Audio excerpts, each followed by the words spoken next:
Rejoignez Benoît Dutrisac en temps réel par courriel. Dutrisac@commercialcube.radio. Il me semble que c'est pas clair encore. Tu sais, les Québécois sont capables de comprendre ça. Et c'est là que je m'en allais. Alexandre Dubé. C'est là qu'elle m'a donné comme contribuable. Tu dis un instant. Pourquoi, Alexandre, encore une fois, tu commences avec une langue sale en disant que c'est un fiasco de la commission des débats? C'est gênant. Gênant, Benoît. Moi, là, à leur place, là, je serais caché en dessous de mon bureau. Je serais gêné. Pourquoi? Gêné qu'on nous donne des millions, Benoît. Puis qu'après ça, là, c'est de l'improvisation. Sincèrement, ça se peut pas une improvisation à ce point-là que là, parce que là, c'est un match de hockey qui, je l'accorde, là, est d'une importance capitale pour la survie de la saison du Canadien. Tu sais. Mais on s'en Alors fout. là, en panique là, à la suite de la demande du Bloc québécois et du NPD, finalement, on devance le débat, on le met à 18h au lieu d'à 20h, puis là, après ça, là, tu vas sur les réseaux sociaux, puis là, tout le monde a sa raison de dire, là, moi, je peux pas, là, parce que là, moi, là, j'ai des cours de ci, j'ai des cours de ça avec mes enfants, puis un, puis l'autre, puis là, finalement, ça fait plus l'affaire de personne. Et là, parallèlement à tout ça, t'as l'espèce de mauvais théâtre d'été auquel on a assisté depuis le début de la journée, où là, finalement, on reçoit, pendant l'émission du matin, on était en ondes là, avec Mario, on reçoit le communiqué, finalement, d'exclure le Parti vert. Il y avait eu des rumeurs dans les heures qui avaient précédé, mais là, c'était la commission des débats qui le confirmait. Tu as vu le point de presse là, cet avant-midi là, du co-chef, là, Jonathan Pedneau, qui finalement dit, bon, c'est le résultat d'une campagne de salissage menée par le Bloc québécois et des commentateurs conservateurs, fait son point de presse, s'en va, répond pas aux questions, les journalistes le poursuivent dans la rue. Sincèrement, le Parti vert aura eu jamais autant d'exposition qu'aujourd'hui. C'est pas pour les bonnes raisons nécessairement, mais en tout cas, j'ai quand même hâte de voir stratégiquement ce qu'ils vont faire. Ceci étant dit, le deuxième volet de mon commentaire là-dessus, c'est Mark Carney, là.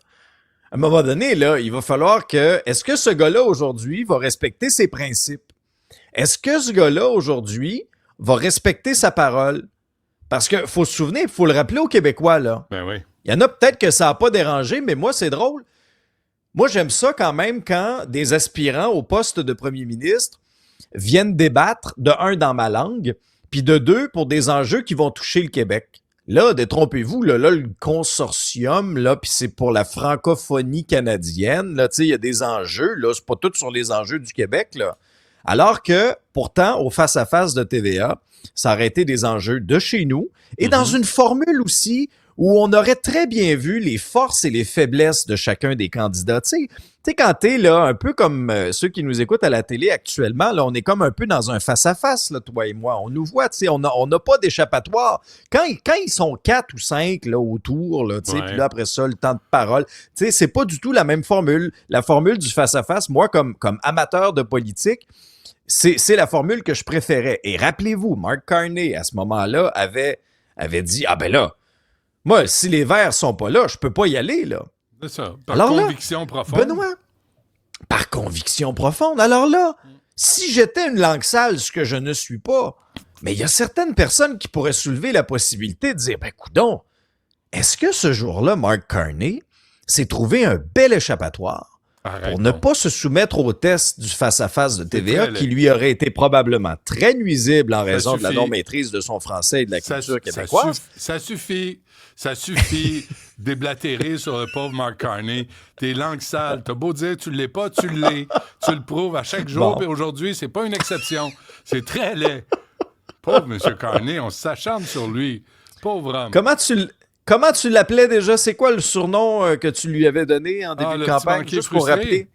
Ah bon, c'est ça. Puis c'est moi qui est une langue sale. Oui, voilà. Monsieur le premier ministre qui me ramène à l'ordre, c'est bien. Alors là, j'ose espérer, moi, dans ma grande naïveté, j'ose espérer que c'était pas juste une stratégie politique puis un échappatoire. Benoît, je peux pas croire qu'il y a des stratèges qui auraient échafaudé ce plan machiavélique-là. Alors là, aujourd'hui... ça, là, Alexandre, là, ça me fait dire, toi, t'as l'air à passer tes fins de semaine avec Gérald Botts, tu sais, le grand stratège du Parti libéral du Canada. Je suis en train de me dire que tu nous joues dans le dos Parce que c'est très laid ce que tu fais là de dénigrer M. Carney à cette façon-là. Il y a des principes. C'est une hypothèse. C'est une hypothèse, Benoît. Puis non, je passe pas mes fins de semaine avec Gerald Butch. Je passe mes fins de semaine avec l'ami Richard Turcotte et on a un plaisir fou. c'est encore mieux. T'es en train de me demander si c'est pas pire. Il a fréquenté les grandes gueules, cet homme-là, hein? Oui. Il a fréquenté Godet puis Tessier. C'est pas des bonnes fréquentations, ça. Mais Benoît, ça va être... Moi, là, je ne comprends pas pourquoi les autres formations politiques, là... Hey, allumez! Allô? Là, vous avez un os à ronger, certains, là. Je l'entends pas tant, moi, cet avant-midi, cet argument-là. Je pense qu'ils vont Est-ce que ça viendra ce soir? Je pense qu'ils vont On verra bien. Merci, mais non, M. mais j'ai Carney, hâte de voir. nous présenter, même si le Parti vert n'est pas présent. Vraiment, non, mais alors, si M. Carney respecte ses propos, là, bon, il va faire deux choses. Soit qu'il va exiger qu'on renverse la décision, puis il va appuyer le Parti vert s'il y a une demande d'injonction. Peu importe, on ne le sait pas, là, à ce stade-ci. Là, le Parti vert ne répond pas à cette question-là. Ou il ne se présentera pas. Parce que lui, c'est tellement important que les Verts soient là. Ben là, c'est là qu'on va voir si on a un premier ministre là, qui finalement, est-ce que les babines vont suivre, est-ce que les bottines vont suivre les babines? Mais Alexandre, sérieusement, là, je suis sérieux. Là. Quand tu vois Carney, comment il se comporte, là, tout lui est dû dans la vie, lui. Si on le contredit, il fait un petit caca nerveux. Tu penses-tu que lui, il regarde ça, TVA? Il regarde ça, le Québec, là. Le peuple qui parle français, là, qu'on ne comprend même pas. Il veut-tu parler à ce monde-là, lui, M. Carney? Ce grand gouverneur de la Banque du Canada et de la Banque de Grande-Bretagne, penses-tu qu'il veut s'abaisser à parler à nous autres? Mais Benoît, peu importe ce que, exemple, on va souligner là, dans l'esprit de bien des électeurs, ça colle pas. C'est pas grave. 40% c'est pas grave parce pour que lui, au Québec, Alexandre, sacrément, voilà, 40% des Québécois comptent voter pour Mark Carney. Oui, t'as entièrement raison. Au Canada, c'est 43%. Dans les deux cas, c'est une légère baisse. Maintenant, légère baisse, ça se resserre un petit peu, mais l'écart reste très, très grand. Et moi, ce que j'ai... Il a tellement fait une excellente campagne, d'ailleurs. T'sais, je comprends que les chiffres restent très hauts. T'sais, il y a pour les journées qu'il a fait campagne. Réponses aux questions pour les journées qu'il a fait campagne. Oui, t'as raison. Pour la poignée de journées qu'il a fait campagne, M. Carney. Mais moi, ce que j'aime dans des sondages comme le dernier léger, là, c'est de le décortiquer un petit peu. Là. Parce que quand on regarde un petit peu là, les sous-questions, parce que bon, c'est une chose, les intentions de vote, mais les sous-questions, là. Est-ce que le débat pourrait vous faire changer d'idée de ce soir? Non à 62%. Fait que dans l'esprit du monde, leur idée est pas mal faite. Je soulignais dans les derniers jours à quel point on entend souvent le mot « crise » sortir de la bouche de Mark Carney. On insiste sur le fait qu'on traverse une crise, les temps sont durs. Ouais. Ça, ultimement, ça crée de l'insécurité dans l'esprit de l'électeur. Et la firme Léger a posé la question, dans quelle mesure tout ce qui se passe avec Trump, ça va influencer votre vote? 63% des gens disent que ça va l'influencer sur un différent degré de spectre, là, tu sais, beaucoup, un peu, tu sais, énormément, là. Mais soyons justes, Alexandre. On peut pas dire que Pierre Poilievre est tellement plus transparent non plus en ce qui a trait au Québec, là. On peut pas dire qu'on l'a entendu et on l'a vu ben, Pierre Poilievre non plus, là. Ben, Pierre Poilievre a fait quand même, souviens-toi, certains efforts. Là. Rappelle-toi, il avait fait une tournée là, en caravane là, au cours des derniers mois pour connecter un peu avec les Québécois. Non, je parle de la campagne, là, actuellement. Là. Tu sais, t'es allé voir... il a fait quelques arrêts. Oui, non, mais t'as raison que, exemple, disons, dans les entrevues, dans les médias traditionnels, à heure de grande écoute, dans les émissions de radio, t'as raison que là-dessus, on a beaucoup opté pour une stratégie un peu comme ce que Trump avait fait. Là, on visite là, des podcasts, pareil, des choses là, comme ça. Les deux font pareil. Mais Carney va à des talk shows. Là. Carney va à des talk shows aux États-Unis. Et là où je veux t'amener rapidement là, sur la perception puis l'opinion publique, c'est un volet là.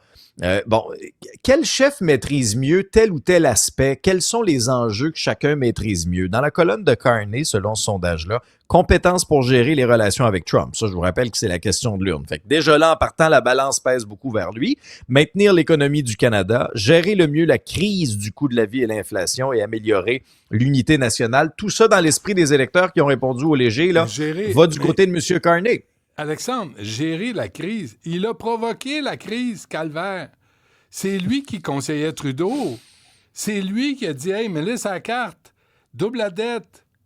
Je peux pas croire que les gens voient pas ça. Je peux pas croire que les gens comprennent pas ça. Prenez un Slack parce des que- Canadiens de Montréal, là, puis la FADOC, posez vos boules de pétanque, puis pensez 30 secondes à ça. Qui était autour de Justin Trudeau pour nous amener dans ce marasme? Il y a comme Mark une Carney. amnésie collective. Mais il y a une amnésie collective. Tout ça, ça existe plus. Tout ça, ça existe plus. Ça existe juste depuis janvier. Avant janvier 2025, Benoît, là, je sais pas pourquoi tu ramènes ça sur le, Je sais pas. sur le tapis. Tout le reste n'existe plus. Je me prends la Alors face. là- Excuse-moi, je suis en train de me prendre la face. Je vois bien ça. Et dans la colonne de Pierre Poilievre, les enjeux, Ouais. c'est selon les électeurs, le gars qui comprend mieux la réalité des gens, donc le public. C'est lui qui est en meilleure posture pour réformer le système d'immigration et c'est lui qui est en meilleure posture pour réduire les impôts. OK. Dernière affaire, coup d'éclat à Maisonneuve-Rosemont. Ah oui, on Ben là, avait... ça pue d'allure, là. Il est parti, le propriétaire du dentier. On l'avait en entrevue. Puis il est pas là. Il est-tu là? Ah, je pensais qu'il s'en venait. OK. Ben, il est pas là. Mais on l'avait. Il m'a promis une entrevue exclusive. Le propriétaire du Avec dentier. ou sans son dentier? Ben, Avec ou sans son dentier? J'espère. Tu penses que tu vas te remettre ça dans la bouche? Mais il est-tu sale, son sacramouille de dentier? Faudrait le nettoyer, là. Premier Eh, constat. Mais, pas. tu sais, dans une crise, parce que c'est le mot à la Il y a mode, co- crise, il y a souvent, comme il y a un des gris images. entre les palettes là-dedans. Là, tu sais, c'est... Ben, moi, je pense qu'il y a, regarde ça, il y a- gratte- il y a gratte un petit ça peu... Ah, Il y a un c'est petit peu pas- de tout, là. Il y a un petit peu de tout. C'est peut-être pas pour rien que les fourmis sont allées là, mais Il y a un restant de tourtière de Noël là, là-dedans. C'est dégueu. Brossez vos dents, ça se fait pas. Mais au-delà Attends, je de vais m'en prendre l'archéologie... la face, là. Ah. Reprends-toi la face à deux mains, Benoît. Mais au-delà de l'archéologie dentaire là, que cet exemple-là nous donne, c'est que des fois, dans une crise comme ça, il y a des images qui marquent là, l'imaginaire. Puis ça, c'en est une. Moi, je pensais que l'écureuil en traitement de dialyse à Maisonneuve-Rosemont, ça allait être comme l'image emblématique C'est bon, de ça. cette crise-là. Ouais. Mais finalement, le dentier avec les fourmis, sincèrement, ça C'est surpasse écœurant. ça. Ça va être quoi la prochaine étape? Là? Des lits infestés de punaises de Mais lit. Ça va être quoi? Des couleuvres qui vont sortir des toilettes à Maisonneuve-Rosemont. Tu te dis que tu sais Ah, plus. Regarde mon c'est écureuil, il est là, mon Ah, ouais. écureuil. Alors Mais là, tu sais, aujourd'hui, il y le dentier, aura... là, le dentier, on se trompe, là, c'est un piège à fourmis. Il n'y en a pas une qui va c'est survivre ça. après avoir mangé ça. Ouais, bonne. Ah, c'est la nouvelle tactique des, Ouais, c'est ouais. la nouvelle tactique des exterminateurs. Ouais. Ça, c'est vrai, c'est la nouvelle Ils mettent tendance plus des boîtes, 2025. là. Ils mettent plus Non, des c'est fini. trappes. Tu mets un vieux Ils mettent dentier des plein vieux de bouffe. dentiers. Ah, ça y est. Bon appétit. Mais, tout le mais monde. tu sais, oui, bon appétit tout le monde. Puis aujourd'hui, ben, il y aura encore une fois un coup d'éclat à Maisonneuve-Rosemont. On sent que la pression est de plus en plus forte. Puis sincèrement, pensez-vous 2 secondes là, que la régie du bâtiment là, qui va envoyer des inspecteurs, pensez-vous 2 secondes qu'ils vont arriver là, qui vont dire hey, c'est beau Maisonneuve-Rosemont, hein? Ben ouais. Hey, la brique tient de la cage, la brique tient de la broche à poule. Ah ouais. Puis après ça, whoop, tu vois passer. Ah ben, un Suisse. Mais moi- C'est-tu pour de la zoothérapie, ça? Non, ils seront pas dupes, eux non plus. Alors, ça va devenir insoutenable pour le gouvernement Legault, cette espèce de recul-là. Là. Mais j'ai un message là, pour tous les patients à Maisonneuve-Rosemont. Si c'est le cas, là, vous voyez des inspecteurs ou même Mme Biron ou quelqu'un du ministère de la Santé passer devant votre chambre, lancez-lui votre dentier. Tu sais, juste comme moyen de pression. Tu le prends. Ben oui. T'es mon Pow! sacrement, je t'ai carré de manger de la sauce brune, puis par de service, puis de sonner 15 fois pour avoir un verre d'eau. Ben, pouvez-vous mettre l'argent à la même place, à la bonne place, sacramouille? Lâchez un sacramouille de service. s'il vous plaît. Oui, ça, c'est toujours efficace. Mais tu sais, comme dans toute situation, c'est pas parce qu'on rit que c'est drôle. Puis sincèrement, là, les patients méritent mieux. Les travailleurs de la santé méritent mieux. Puis nous, comme contribuables, on mérite mieux. Ouais. Je cogne souvent sur ce clou-là, mais Ouais. pensez-vous réellement là, qu'à la quantité d'argent qu'on envoie à Québec, là, puis à la quantité d'argent qui est pompée dans le réseau de la santé, nos établissements devraient ressembler Ah à non, ça ça? n'a pas d'allure. Ben non, c'est Je- indécent. J'espère qu'on va y passer une petite brosse à dents avant de lui remettre dans la bouche au patient qui a mis son dentier. Faites-les tremper un peu. Affectueusement. Faites-les désinfecter un petit peu. Dans là. l'eau de Javel. Quelque chose dans l'acide. On se laisse là-dessus, Alex. Hey, bon appétit. Puis on se reparle demain. Avec plaisir. Bye tout le monde.